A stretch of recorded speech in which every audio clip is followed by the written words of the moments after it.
नमस्कार नहीं welcome you world affairs. मैं हूं Prashant Dhawan. Now recently United Kingdom में एक स्टडी हुई जहां पर बताया गया कि जिस तरीके से रॉकेट्स अब वापस धरती पे काफी बार गिर रहे हैं, चांसेस लगातार बढ़ते जा रहे हैं कि आज नहीं तो कल बहुत से लोग एक बड़े इवेंट में मारे जाएंगे जहां पर एक रॉकेट या एक रॉकेट का मलबा वापस धरती पर गिर जाएगा।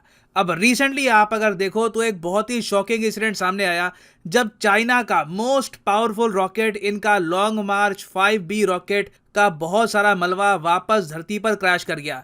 यहां पर आप देख पाओगे आर्टिकल है China's most powerful rocket to crash into earth on Sunday.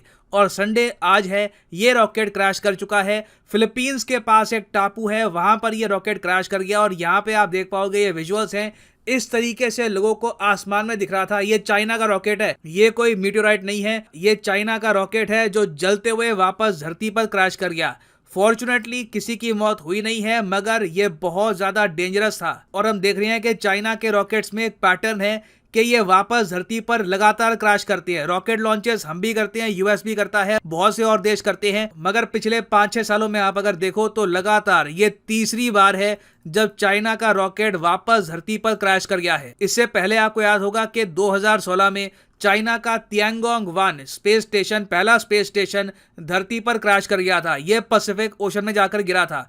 China ने एडमिट किया कि इन्होंने इसका कंट्रोल खो दिया था। उसके बाद आपको याद होगा मई 2020 में भी एक 18 टन का रॉकेट वापस धरती पर अनकंट्रोल्ड तरीके से क्रैश कर गया। ये तो खैर ऐसे रॉकेट्स हैं जिनके बारे में पब्लिक को पता है। कई रॉकेट्स बताया जाता है कि चाइना की धरती पर ही वापस क्रैश कर गए, मगर चाइनीज कम्युनिस्ट पार्टी ऐसी गलतियों को कभी एडमिट करती नहीं है। और सबसे सैड बात मुझे यहाँ पर यह लगती है कि नासा अकेली स्पेस एजेंसी है जो चाइना की आलोचना करता है इस बारे में। मेरे हिसाब से अब टाइम आ चुका है कि इसरो भी यहाँ पर एक स्टेटमेंट दे, इसरो भी यहाँ पर कहे कि चाइना की जो प्रैक्टिसेस हैं ये बहुत डेंजरस है। क्योंकि देखो मेन प्रॉब्लम ये आती है, इन लोगों का रॉकेट जब कंट्रोल से बाहर चला जाता है उसके बाद भी ये लोग कुछ एक्शन नहीं लेते, ये लोग किसी कंट्री को बताते नहीं है, कुछ वार्निंग नहीं देते। और नासा ने यही बात बोली है कि आप लोग डेटा शेयर क्यों नहीं करते कि आपका रॉकेट आउट ऑफ कंट्रोल जा चुका है। ऑफ कोर्स हम सबको पता है चाइना ऐसा क्यों नहीं करता।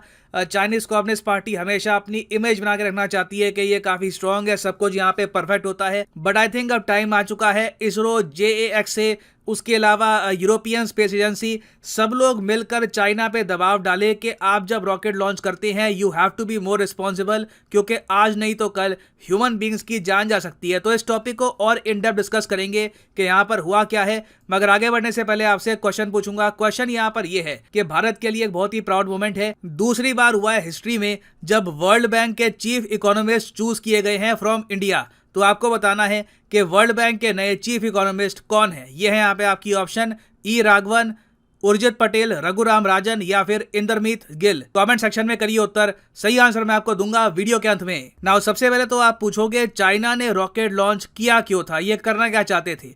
चाइना आपको पता होगा आज के समय खुद का एक स्पेस स्टेशन बिल्ड कर रहा है जिसका नाम है तियांगोंग स्पेस स्टेशन। इसके पहले वाला जो एक प्रोटोटाइप वर्जन था वो धरती पर क्रैश कर गया। अब ये अपना प्रॉपर स्पेस स्टेशन बिल्ड कर रहे हैं और इंटरनेशनल स्पेस स्टेशन के बाद ये दूसरा स्पेस स्टेशन होगा जो ह्यूमन बींग्स ने लॉन्च किया है अंतरिक्ष में। अब ये स्पेस स्टेशन ऐसा नहीं है कि इकट्ठा एक दिन में बन जाएगा, धीरे धीरे इसके मॉड्यूल्स अंतरिक्ष में जाते हैं, फिर इनको कनेक्ट किया जाता है। It is a long process. तो अभी मोस्ट रिसेंटली चाइना को वेंतियान जो साइंस लैब है ये कनेक्ट करनी थी अपने तियांगोंग स्पेस स्टेशन में।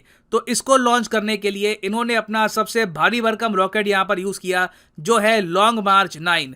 एग्जाम्पल के लिए यहां पे मैं दिखा रहा हूं, ये आपके सामने दुनिया में जो सबसे बड़े रॉकेट्स हैं उनकी फोटो है। लॉन्ग मार्च 9 अपने आप में चाइना का सबसे बड़ा रॉकेट तो है, मगर आप इसको अगर कंपेयर करोगे स्पेसएक्स के स्टारशिप से तो ये काफी बोना आपको दिखेगा। मगर अपने आप में आप अगर देखो तो it is a giant rocket. इसका एक कोर बूस्टर है, उसके अलावा चाइना 4 एडिशनल बूस्टर्स यहां पर यूज करता है जिससे ये अंतरिक्ष में जाएगा। तो अभी रिसेंटली हुआ क्या है कि जो ये कोर बूस्टर वाला पार्ट है यही आउट ऑफ कंट्रोल होकर धरती पर क्रैश कर गया। जो ऊपर इनका मेन पार्ट था ये तो अंतरिक्ष में पहुंच गया, स्पेस स्टेशन से ये जुड़ चुका है, मगर जो ये बाकी का पार्ट है ना ये बिल्कुल आउट ऑफ कंट्रोल हो गया और उसके बाद चाइना के हाथ में कुछ था नहीं, ये लोग बस चुप होकर बैठ गए। यूएसए ने खुद नोटिस किया कि एक ऑब्जेक्ट है बिल्कुल अनकंट्रोल तरीके से वापस धरती पे आ रही है और ये धरती पर कहीं भी गिर सकती है। हो सकता है कि सिविलियन इलाके में ये मलबा गिर जाए, मगर थैंकफुली ये इवेंचुअली जो मलबा है ये गिरा है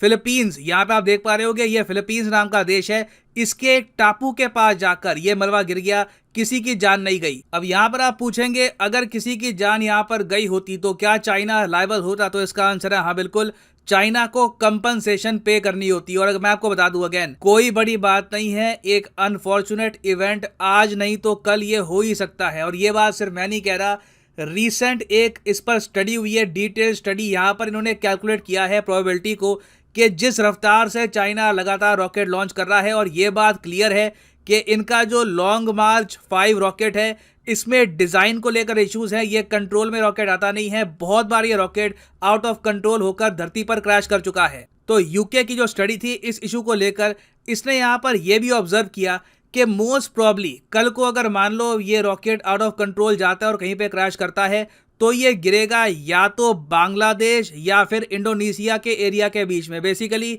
अगर मैं एक सर्कल बनाऊं, ये जो एरिया यहाँ पे आप देख रहे हो, यहाँ पर इस मलबे के गिरने के चांसेस सबसे ज्यादा हैं। आप कह सकते हैं ज्यादातर ये जो मलबा है इसकी ट्रेजेक्ट्री ऐसी बनती है कि सीधा ये इसी इलाके में गिरता है। अब फॉर एग्जांपल इस बार जो चाइना का मलबा है ये गिरा है सीधा फिलीपींस में, तो कल को कोई बड़ी बात नहीं है कि किसी आसियान कंट्री में एक बहुत ही ट्रेजिक इवेंट हो जाए। अब यहाँ पर आप कहोगे इससे हम बच कैसे सकते हैं, what can be done.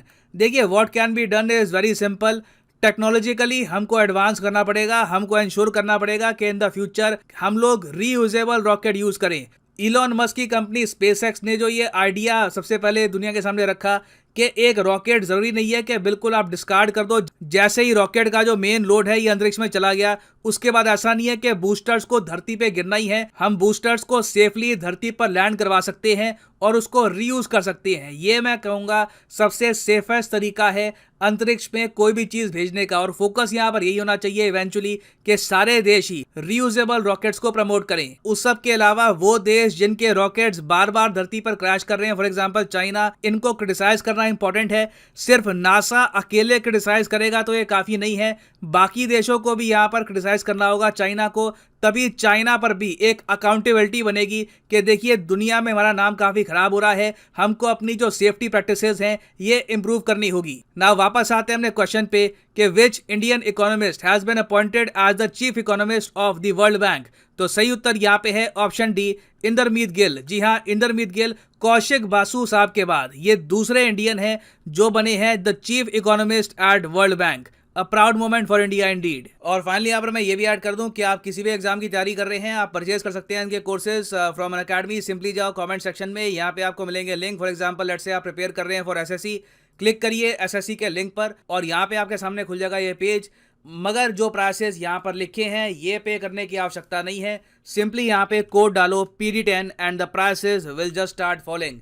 So use the code PD10 and save money. So इसी नोट के साथ ये है वीडियो का। Thank you for listening and as always God bless you all.